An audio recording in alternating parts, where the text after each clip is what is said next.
because here we are on November 8th, and we're still doing road construction and finishing up the work that we began earlier this year.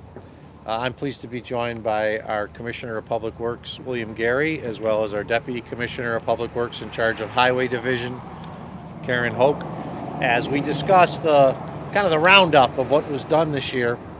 I'm not going to go into every detail because more than 100 miles of roads have been repaired and fixed this year, which is usually our average, but this year alone came up to be a $55.8 million road project season, the most money we've ever spent in one year on road projects. And we're standing here on Abbott Road in Hamburg / Blaisdell / Orchard Park, depending on how you measure it, because we are in the process of just finishing up a really big project from the Fisher Road in the middle of Lackawanna all the way to Mile Strip just by near the football stadium. This is a 3-mile project alone. We were able to get the road lanes that go interior towards the football stadium completed last week, so people had a nice smooth ride when they went to the game, and the other side had not been completely paved yet. And then we're finishing up the paving on the opposite side, and we'll be finished in the next few days. I want to thank our Department of Public Works team for all the work that they do, because it was a very busy season. Literally, as I said, more than 100 miles of roads were repaired this year by Erie County and our contractor partners that we utilize. Just to give you an example, 12.51 miles of county roads were mill and overlaid at an expense of $2.5 million, and there's listings all across the county. But to give you an idea of the towns, Elma, North Collins, Eden, Hamburg, Brant, Mineral Springs in West Seneca, Zoar Valley Road in Springville, and also Concord, Clarence, all saw major work done this year with our mill and overlay crews. Our 11 miles of cold recycle and top course. This is a really neat process in which, as we mill the road, they immediately use the millings to lay down a new layer instead of just having all brand new blacktop. We found that this process works very well, especially on more of our rural roads. So we did 11 miles of roads at a cost of $2.2 million in Holland, Sardinia, Concord, Grand Island as well on Baseline Road from Bush to Whitehaven.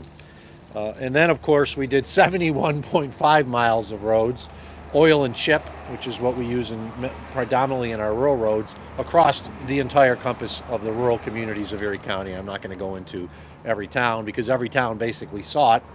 And then we have these large engineering projects like the one you see here on Abbott Road, which was more than just a mill and overlay. We had to wait for the Erie County Water Authority to put in brand new water lines, which happened 2 years ago and finished at the early part of last year. And then our sewers, our Erie County Sewer Division, had to redo the sewers associated with the storm sewers as well as the sanitary sewers that go in here. And they used a new system. Instead of just digging up the road totally and putting in brand new pipe, they were able to line it, which is a system that works very well. So utilizing the existing pipe, they could line it. And once that was completed, then the Public Works Department could come in and do the mill and overlay on Abbott, as well as work that was done on Willett Road in Lackawanna, Hamburg / Blaisdell. And those projects alone, some of them are millions of dollars apiece. I believe this project itself was a $6 million project for Abbott, but a good example of that is the amount of money that we're spending on some of these. $6.9 million total, Abbott and Willett. $8.5 million for a portion of Phase 2, only Phase 2, of Bowen Rd in Cheektowaga. $8.4 million for Phase 1 of New Road in Clarence, and $1.6 million to address a road slide on Trevitt Road. These are very expensive projects because they're not just a mill and overlay, they're actually reconstruction of the road. So I want to thank our team at the Department of Public Works, our great Highways Division. They work very hard throughout the whole year.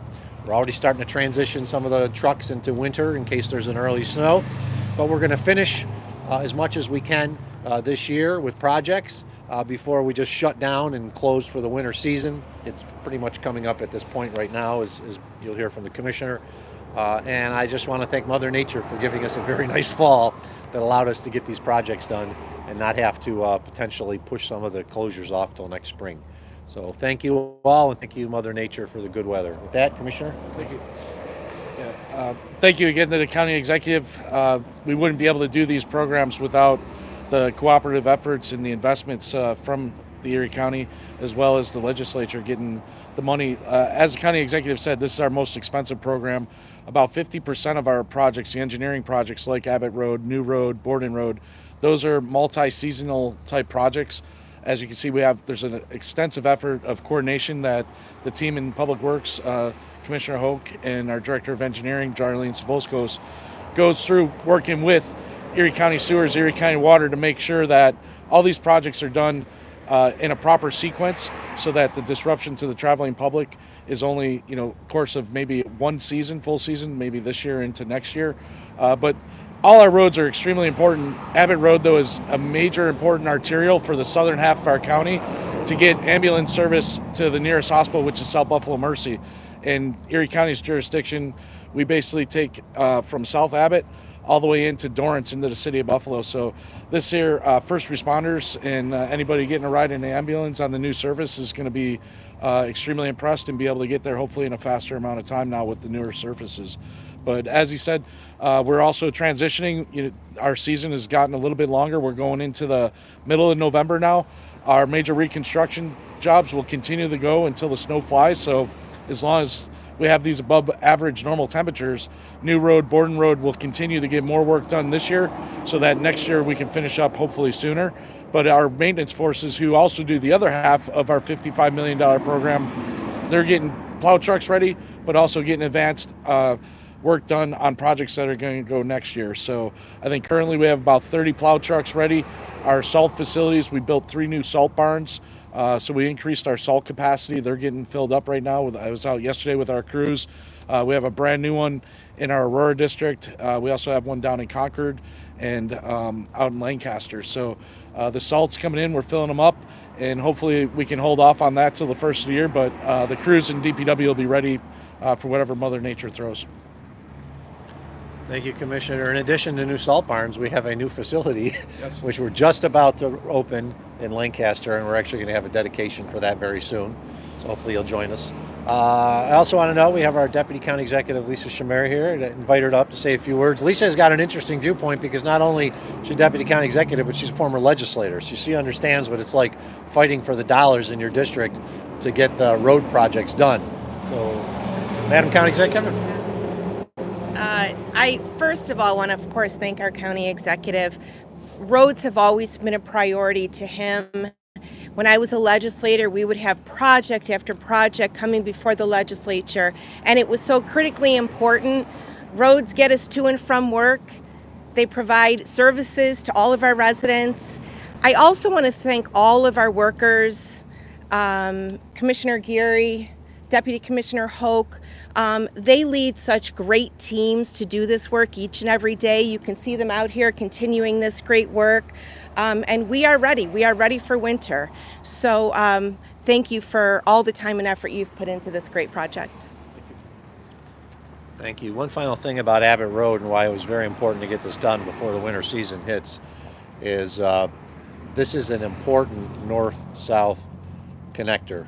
And when there's snowstorms and they're bad, this is a road we have to keep open because this is how people from the south towns, and we can get ambulances to Mercy Hospital, we can get supplies out if necessary. So one of the key roads that's always worked on in a snowstorm is Abbott Road. And we've had trouble in the past when we've seen tractor trailers get on it, especially in the areas up here where it's hilly and it goes down and they get stuck. One thing we couldn't have was basically a half-completed road. So this road will be completed before any of the bad weather hits, because we know it'll come. It may not have a bad winter, but we usually get 1 or 2 humdingers of a storm during the winter, so we have to be prepared for it, and we are. With that, open up to any questions. How long do these projects take from planning to completion? Yeah. So some of our projects, especially our federal aid projects, some can take as long as 10 years from when they first hit the drawing boards getting funded, and then doing the supplemental environmental studies and things like that. Abbott Road, fortunately, working alongside with Erie County Water and our partners in Erie County Sewers, this was probably a 3-year project in the making that's completing now. Getting the funding and coordinating was probably the biggest effort, making sure that the sewer work could get done along with the water line work. And they're 3 different entities, so it's 3 different projects being managed as one. For us, fortunately, we're the last ones coming in and then putting the final road surface down to make it all look beautiful. This road pretty rough? This road was originally this in our scoring system, it was a 6. I would argue in some parts of the road it was probably less than a 6. Erie County Water, I know a few years ago, had some major water main breaks on their transmission line going into the city of Lackawanna. So those were all critical infrastructure pieces that may not have been on their plan. And, Abbott Road being a 6 is in a volume of about 200 miles of road that we have that are in the 6 category out of our 1,200. But when we have projects like this, when Erie County Water says, hey, we have to rip up half the road, this is how we have to pivot in our road program and place this in ahead of other projects. And the thing about this project that made it, I wouldn't say difficult, but in the public's eye, confusing, is they would complain about the road conditions like a year ago. Erie County Water had to put its water stuff in. We're not going to put a brand new road down and then have the water authority come in and tear it all up. That would be silly. So we had to wait for the water authority to do its work. And then everyone's like, okay, when you're redoing the road, now we got to do the sewers along the side of the road and the sanitary sewers that connect to it. So we're not going to go in there and rebuild the road and then have sewers come in and potentially have to do, as you can see when you look at it, there's at all the corners on all the intersections, there's been new storm drains put in for collection, and then the lines underneath, or the sewers themselves underneath were lined. So we're not going to come in and do the road until that's completed. So a lot of folks are like, just do the road. It's like, well, it's not that easy because you got to finish the other things first. Otherwise, we get complaints, why'd you do the road and then rip it up? So, as he said, it was a 3-year project, but as noted, some of the federal aid projects, they can take 10 years because they're huge projects. You're seeking assistance from the federal government, and there's a process you have to go through from when you start planning it to putting in the request for the aid, getting the aid approved, and then moving ahead with the project. How different do some of these projects vary across the county? I mean, it's a broad spectrum of areas to cover, and I know that like South Town's a little different than fixing up a road like this. How does that? There's a tremendous difference. Truck will go by. There's a tremendous difference on the types of roads between a complete reconstruction, a mill and overlay, an oil and chip, which we would not do in an urban environment with a lot of traffic because it just degrades quicker if you have more traffic on it. But and what we realize, there's a lot of rural roads that were meant to be rural that now people are moving to, and so they're used to having roads like this, but that's not what you normally will see in a rural community. You'll see more oil chip, different type of construction, which the commissioner can talk about. But people who are used to living in Buffalo or Lackawanna or Amherst, and then they move out to a rural setting and they're like, why aren't you doing a complete reconstruction? Well, we don't need to because of the road counts. And of course, it costs a lot more to do a mill and overlay for a mile than it does a mile of oil and chip. Right. Yeah, no, absolutely. The cost factor, obviously, on a mill and overlay is about $500,000 for a 2-lane road. Obviously, this is a 5-lane road. When we get into oil and chipping, we're doing that about $25,000 to $30,000 a mile for a 2-lane road. So there's a drastic difference. There's different uses as well. From arterial collectors like this to just like some of our road mileage. If you heard us say it, probably at previous news conferences, is out of our 1,200 miles of road, we do have a lot of roads that are classified as local roads, about 250 mile. A local road is classified as like a neighborhood road. So when you have traffic counts as low as 50 cars a day on a county road, or like in this case, we're up near 20,000 cars a day. Event days out at the stadium, there's many more than that. But we also have to deal with different soil conditions. The extreme north and south of our county have horrible soil conditions. That's why Tonawanda Creek, we have failures. Down on Zoar Valley Road, we constantly have moving earth. So it's a logistics problem. It's a design issue. We're always trying to be one step ahead. But Mother Nature along those thoroughfares that border the creeks, whether it's Cat Creek or up on Tonawanda Creek, those are the challenges we're always working through. The one thing I'll notice, people are always like, "Why don't you got to do more roads? You got to do more roads." We do, and we have been the last 10 years at least, averaging 100 miles of road work a year. There's really not much more that we could do in a year because of the weather conditions. This is not Florida. My favorite complaint of all time was the individual who just said, "I was just down in Florida. Why can't our roads be like theirs?" I said, "Well, they don't get ice and snow, and their roads last 50 years. Ours don't." Hello. And then I looked at the gentleman and told him that. And he goes, "Well, that's a good point, because we can only do so many miles of roads. We have a harsh winter, which will degrade them, will cause the freeze thaws." So I commend our Department of Public Works teams for the work that they do to get more than 100 miles of roads done. And this year, because of the weather, not only have they been able to do 100 plus miles of roads, but they've been able to do additional work along sides roads, clearing out ditches, things like that we might not have been able to do if we had already had a pretty good snow season. The one thing I'd really love to add is the gravity of the funding. This road's 100% funded by Erie County. Erie County also builds 2 bridges a year usually. That's unheard of across the other 60 counties in the state, including New York City area. Our funding out of the $55 million, more than 50% is 100% county funds, so it's county tax dollars right here.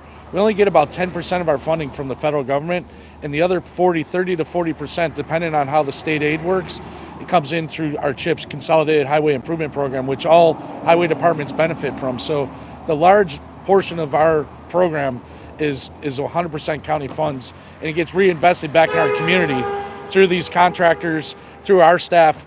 You know, every dollar we spend, there's American General Contractors have an equation. They say about $3 goes back in your community. So it's a great win for everybody, not just the road work itself and the infrastructure. Any other questions? On topic, any off topic?